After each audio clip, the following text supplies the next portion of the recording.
Bonjour, bienvenue sur la chaîne Alzheimer jour après jour.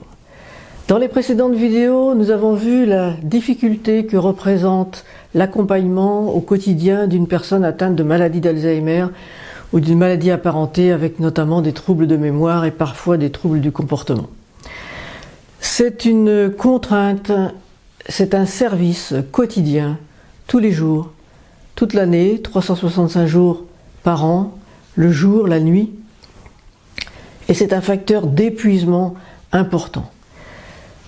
Très souvent, la personne qui accompagne présente une maladie où il lui arrive même de décéder avant la personne malade. C'est vraiment quelque chose de très difficile de vivre au quotidien avec ces personnes. Et c'est pourquoi il est très important, je ne vous le redirai jamais assez, de prendre soin de vous, de prendre du temps pour vous. Alors comment faire pour prendre soin de soi?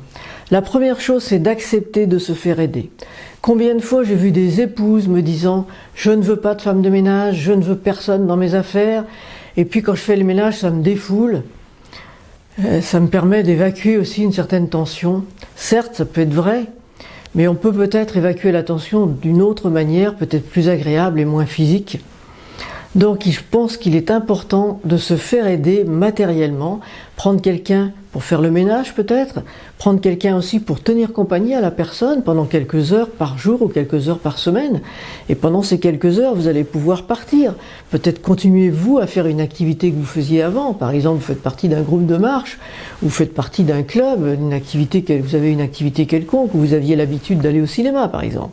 Eh bien, quand une personne va venir à la maison s'occuper de cette personne malade, vous allez pouvoir continuer cette activité que vous aimiez bien faire. Ça va être vraiment un moment de détente, vraiment un moment pour vous. Vous allez vous ressourcer.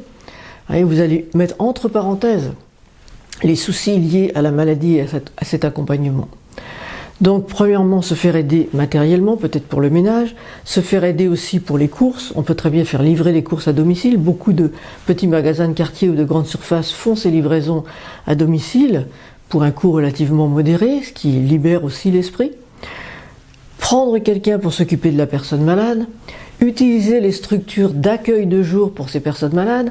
En début de maladie, on propose souvent au niveau de l'hôpital une prise en charge en hôpital de jour, qui bien sûr est basé sur le principe de la rééducation, donc ça a une durée limitée dans le temps, mais la personne peut être prise en charge entre 1 jour, 3 jours par semaine, pendant quelques mois parfois.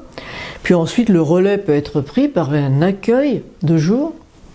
Là, l'accueil de jour est payant, mais c'est un coût relativement modéré, puisque en général, ça dépasse rarement, c'est en général autour de 30-40 € par jour, y compris le repas. Dans beaucoup d'accueils de jour, on vient chercher la personne maintenant, les accueils de jour ont des minibus, viennent chercher la personne à domicile et la raccompagnent le soir. Ça permet à l'aidant d'avoir une journée entière, de pouvoir vraiment avoir toute sa journée pour lui, partir éventuellement voir quelqu'un, peut-être les enfants qui habitent un petit peu plus loin, ou carrément prendre vraiment une journée de détente.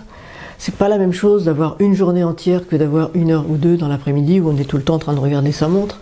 Quand le malade part à 9 h du matin, qu'il revient à 16 h le soir, ça laisse davantage de temps. Donc pensez à ça. Pensez aussi à la possibilité de prendre des vacances. Soit vous prenez des vacances seuls, et à ce moment-là, il faut penser aux possibilités d'hébergement temporaire. Toutes les maisons de retraite, toutes les EHPAD ont des lits d'hébergement temporaire. En général, il faut s'y prendre un petit peu à l'avance, car ils ont besoin d'avoir un planning assez serré, parce qu'ils ont aussi, eux, des contraintes financières. Mais si on s'y prend suffisamment tôt, il est possible de confier la personne en maison de retraite pendant 2 jours, 3 jours, un week-end. Quelquefois, les structures de répit aussi, les plateformes de répit proposent ces accueils pendant les week-ends, ce qui permet parfois d'aller par exemple à un mariage ou d'aller à l'anniversaire d'un petit enfant. Donc il faut vraiment penser à toutes ces solutions de relais. Et puis pensez aussi à la possibilité de prendre des vacances avec la personne malade. Là, il faut penser aux associations comme l'association France Alzheimer, qui organise tous les ans des vacances. Ça peut être des vacances relativement longues, avec des couples de personnes, ça peut être parents-enfants, conjoints. On part avec la personne malade en vacances, on est accompagné par des bénévoles, généralement on est accompagné aussi par des professionnels, car pendant ces séjours de vacances, il y a généralement un soignant qui accompagne le séjour vacances, et ça permet vraiment de partir en vacances avec la personne, tout en ayant des moments pour soi, des moments qu'on va pouvoir vivre avec l'autre, dans un environnement différent. Il y aura aussi des activités à certains moments de la journée qui vont être faites pour les malades, et vous les accompagnants, vous serez de votre côté. Donc ce sera à la fois des vacances, vous partirez de la maison, vous serez accompagné, vous n'aurez pas le risque d'être tout seul, vous n'aurez pas l'appréhension du comportement de la personne parce que vous allez vous retrouver avec des personnes qui ont les mêmes problèmes, avec des comportements parfois un petit peu étonnants, mais comme on est tous logés à la même enseigne, ça ne pose pas problème. À Vannes, je connais bien l'association France Alzheimer, ils organisent des courts séjours de vacances de 2 à 4 jours avec 6-8 personnes et c'est vraiment très très apprécié des familles qui reviennent vraiment enchantées, qui ont aussi quelquefois créé des liens qui se voient ensuite en dehors. Donc c'est vraiment très très important de penser à cette possibilité de vacances. C'est quelque chose qu'on a rayé de la carte, on se dit maintenant qu'il est malade c'est plus possible. Eh bien non, c'est pas vrai, c'est encore possible. Et puis, on ne vous répétera vraiment jamais assez, malgré tout l'amour que vous avez, malgré toute l'abnégation, malgré votre bonne santé relative, eh bien, vous ne pourrez pas tenir le coup dans la durée si vous ne prenez pas du temps pour vous, si vous n'acceptez pas de vous faire aider, parce que si vous ne vous reposez pas, si vous ne dormez pas, si vous ne prenez pas vraiment le temps de souffler, posez-vous la question. Combien de temps est-ce que vous allez tenir? Quelle sera votre humeur auprès de la personne malade? Est-ce que vous n'avez pas ressenti par moments des envies de vous énerver? On n'est pas forcément à ce moment-là le meilleur aidant. Quelle sera votre réaction quand la personne va faire une bêtise, entre guillemets? Est-ce que vous n'allez pas partir au quart de tour simplement parce que vous êtes fatigué? C'est pas quelque chose de grave, mais vous n'en pouvez plus. Et vous allez envoyer promener le malade alors que vous ne le vouliez pas. Et ensuite, vous allez vous culpabiliser. Et puis, quelle sera la qualité de soins que vous allez apporter, la qualité de présence si vous êtes épuisé?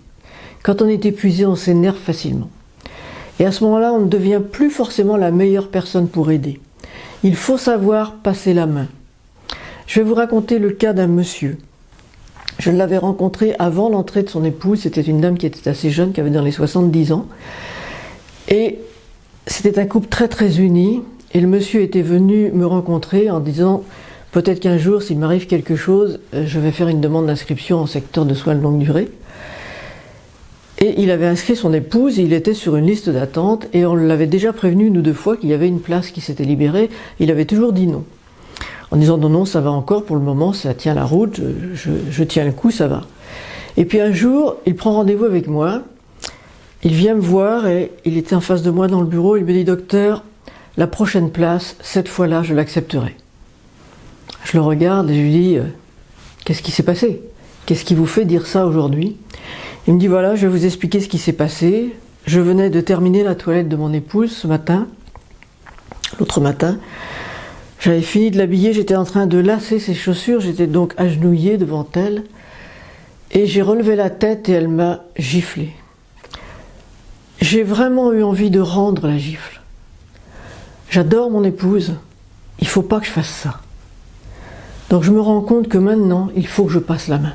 Parce que la prochaine fois, peut-être que j'aurai un geste violent et je veux surtout pas ça. Donc voilà, il ne faut pas attendre effectivement. Ce monsieur a eu la grande sagesse de passer la main. Il était très présent quand sa femme était en institution. Il a fait partie de l'association de famille. Il a été très actif dans cette association. Il était très présent auprès de son épouse. Il avait délégué tout ce qui était soins du quotidien, donc au personnel soignant, et il était là dans vraiment une relation très riche avec son épouse. Et je pense qu'il avait vraiment pris la bonne décision. Alors, rappelez-vous aussi que dans la moitié des cas, quand un malade est amené à entrer en institution, c'est pas parce que sa maladie s'est aggravée, c'est parce que c'est l'aidant qui a lâché. C'est parce que l'aidant est hospitalisé, c'est parce que l'aidant est quelquefois décédé, c'est parce que l'aidant est gravement malade. Et c'est pour ça que la personne entre en institution. Alors, prendre soin de soi, c'est pas quelque chose d'égoïste. C'est vraiment une assurance pour l'avenir. Merci de m'avoir écouté et à très bientôt pour une prochaine vidéo.